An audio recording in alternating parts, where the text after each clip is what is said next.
Bumawi naman si DeAndre Ayton versus Golden State Warriors. Natalo nga lang po sila.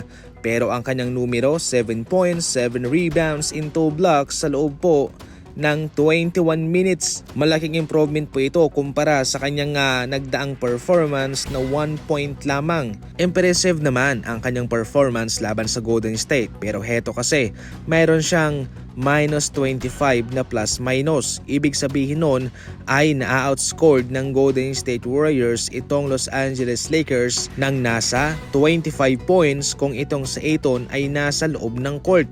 Ibig sabihin po ng kanyang minus 25 na plus minus ay nag-i-struggle ang kanyang mga kasama kung siya'y nasa loob. Ibig sabihin nito ay mayroon siyang problema sa chemistry at sa koneksyon sa kanyang mga teammate, despite na maganda naman at malaki ang kanyang ibinigay na numero sa labang ito. Ngunit walang dapat na ikabahala ang mga fans ng Lakers dyan sapagkat ayun nga, pre-season pa lamang po ito. Ayun naman talaga ang rason ng pre-season. Alamin ang mga problema at bigyan ng solusyon. Hindi naman po pwede na atin ang huhusgahan kaagad itong si DeAndre Ayton.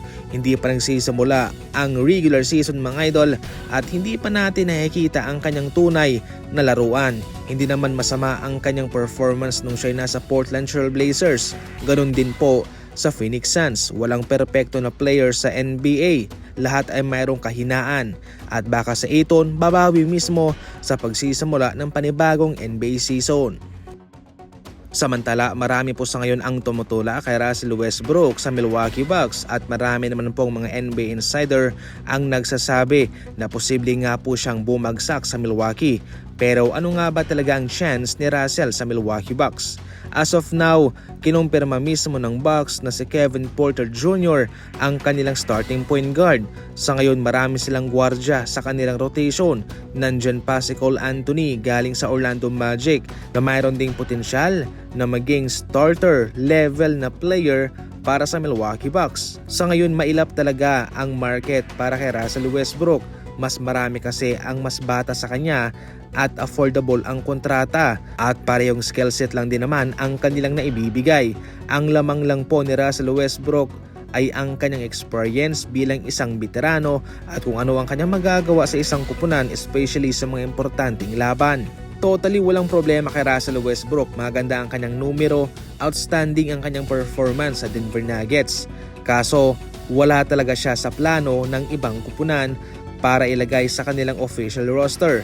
Pero malaking paniniwala ko na magkakaroon din po ng chance itong si Russell Westbrook sa mid-season kung saan dun po ay magbubukas na ang trade season para sa mga kupunan para baguhin ang kanilang roster. At baka sa mga puntong iyon ay suwesortehin na itong si Russell Westbrook at mayroong kukuha na sa kanya. May sarili po siyang audio at maririnig mo yung hiyawan ng mga tao. Meron din po siyang counter sa score. Hindi ka na magbubutas, adhesive to. Isasalpak mo na lang siya sa pintuan o sa dingding ng bahay ninyo. Pwede to. Mag-i-enjoy ka rito. Pwede tong pangregalo sa pamangkin mo, sa anak mo o pwede rin sa sarili mo. Nakasale to ngayon ha. Nasa comment section lang po ang link para makabili. Maraming salamat po.